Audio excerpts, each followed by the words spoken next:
There's a kind of silence from a woman that doesn't just speak. It stings. Not because of what she said, but because of everything she didn't. And in that space, your mind fills with questions you can't answer.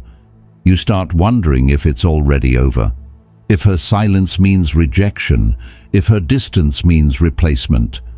And before you realize it, you're no longer responding to her. You're reacting to your own fear. But here's the truth most men never face. It's not her silence that breaks you. It's your inability to meet it with calm. Because when she goes quiet, most men go loud. They overthink, overreach, overshare, and in trying to hold on, they're the ones who push her further away. In this video, I'm going to show you the 3 biggest mistakes men make when a woman goes quiet, and more importantly, how to face that silence without losing yourself. You'll learn how to stop letting her distance trigger your collapse. You'll see why overanalyzing only locks you inside a prison you built, and you'll discover how ego, when left unchecked, can burn the very bridge you're hoping to cross again. So if you've ever felt powerless in the silence, this is for you. Like the video and subscribe to Stoic Station, because sometimes the most powerful response isn't a message, it's a man who knows how to remain still. Let's begin. 1. When her silence becomes your trigger. Silence is not just the absence of sound, it's the presence of pressure. For the man who hasn't developed stillness within, that pressure quickly turns into panic. You feel it in the pit of your stomach. A message goes unanswered, and suddenly your mind is racing, your heart is unsettled, and your fingers are itching to type something, anything, that might restore a sense of control. So you send one message, then another. You leave a comment on her latest post, hoping she'll see it. You start to over-explain things that were never asked.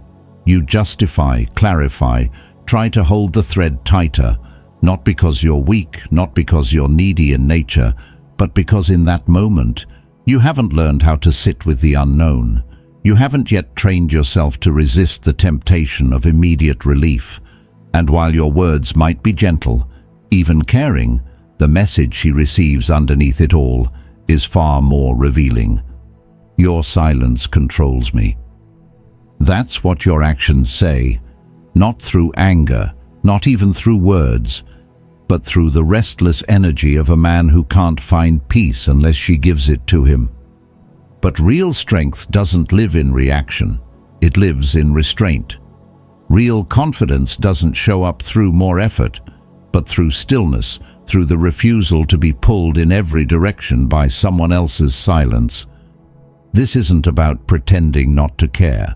It's about anchoring yourself so deeply in who you are that silence doesn't shake you. That emotional distance from someone else doesn't mean emotional collapse within yourself. So the next time you're tempted to reach out, not from clarity but from fear, pause. Breathe. Ask yourself honestly, am I speaking to connect or to soothe my anxiety? Then let it go. Sometimes the bravest thing you can do is nothing, not as a game, not to manipulate, but because you know how to protect your peace, because you've built a life and a mindset that doesn't beg for validation, especially not from someone who hasn't even asked you to speak. When her silence comes, let it come, and let it find a man who doesn't flinch. 2. The prison of your own imagination. It's late. The kind of late where the world is quiet, but your mind won't stop spinning. You find yourself staring at her latest post like it's some kind of encrypted message meant only for you.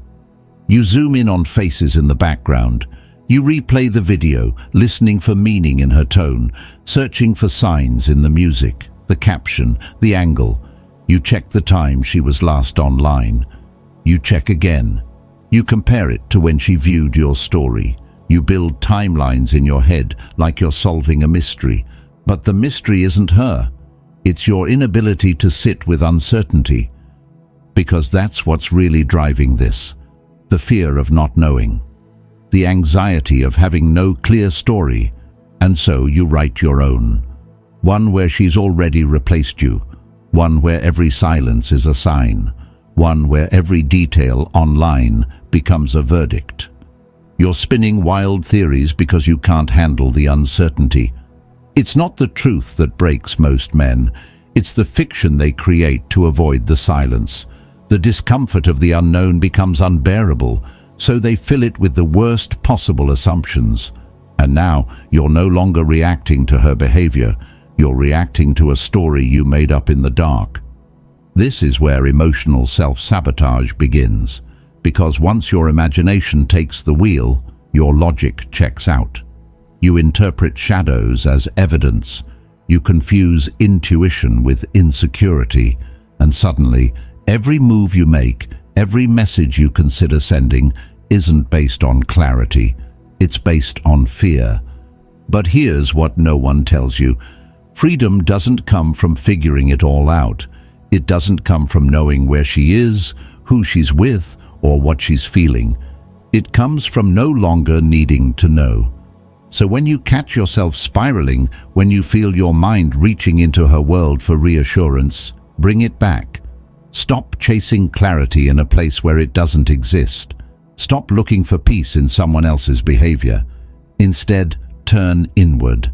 Reclaim your focus. Go for a walk. Touch something real. Build something with your hands. Do one thing that has absolutely nothing to do with her. Make a decision that honors your own life, your own direction, your own energy. Because the real prison isn't her silence. It's your attachment to the story you've created to fill it. And the door to that prison, it's always been open. But to walk through it, you have to stop needing answers and start being okay with the quiet. 3. Ego will burn the bridge. You're still trying to cross. She's gone quiet, and a part of you starts to ache, not from loss, but from the bruising of your pride. It's not just that she's distant, it's that she's not reacting. And in that void, your ego starts whispering strategies, not truths. Post something she'll see, show her you've moved on, make her regret pulling back, so you do it. You stage a story with another woman, you appear colder than you feel, you ignore her longer than she ignored you, and for a brief moment it feels like power. But deep down, you know exactly what you're doing. You're not indifferent, you're hurting, and instead of sitting with that pain, you perform strength. You craft distance to punish, not to heal. You create silence, not out of peace, but to strike back. And in doing so, you become the man who says, "I want her back," but behaves like he's trying to destroy any chance of that ever happening. You're just throwing grenades at a bridge you're still trying to cross. Every passive-aggressive post, every calculated delay in response, every attempt to look unfazed while you're actually unraveling inside, it's not power, it's fear in disguise, and worse, it's sabotage. Because even if she was just unsure, just processing, just needing time, what you're showing her now is not your strength. It's your inability to lead with truth. Ego doesn't build connection, it builds walls. It makes you act like a man she can't trust again, even if she was thinking about returning. It turns moments that could have been honest into games that leave both of you more confused, more hardened, more distant. So take a moment, ask yourself, am I acting from pain or from purpose? Is this strength or theater? Then drop the performance. Let the silence be what it is. You don't have to fill it with noise. You don't have to retaliate just to feel in control.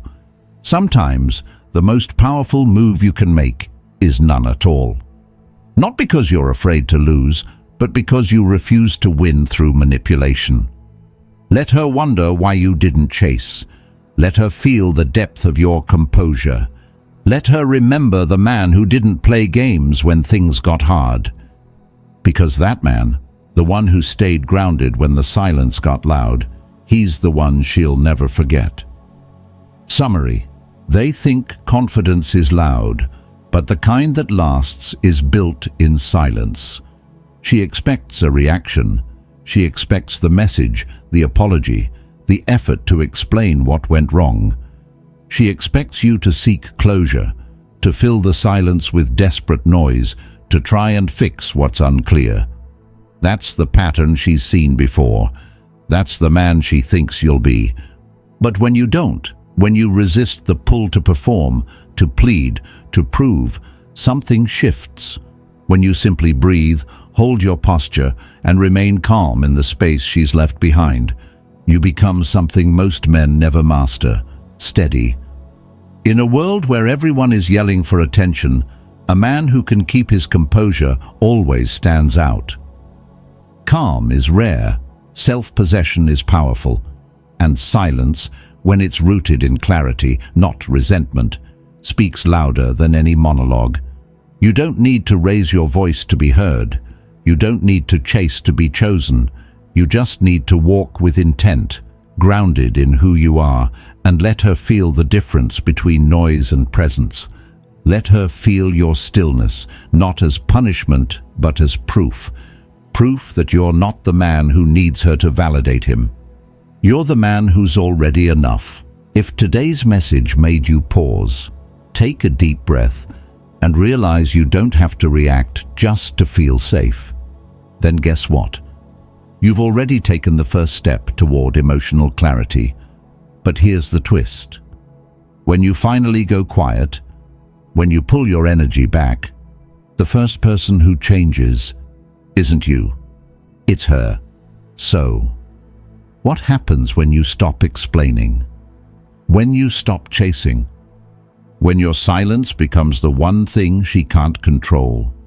The answer is in the next video. Scroll to the comments. Your next insight is waiting for you.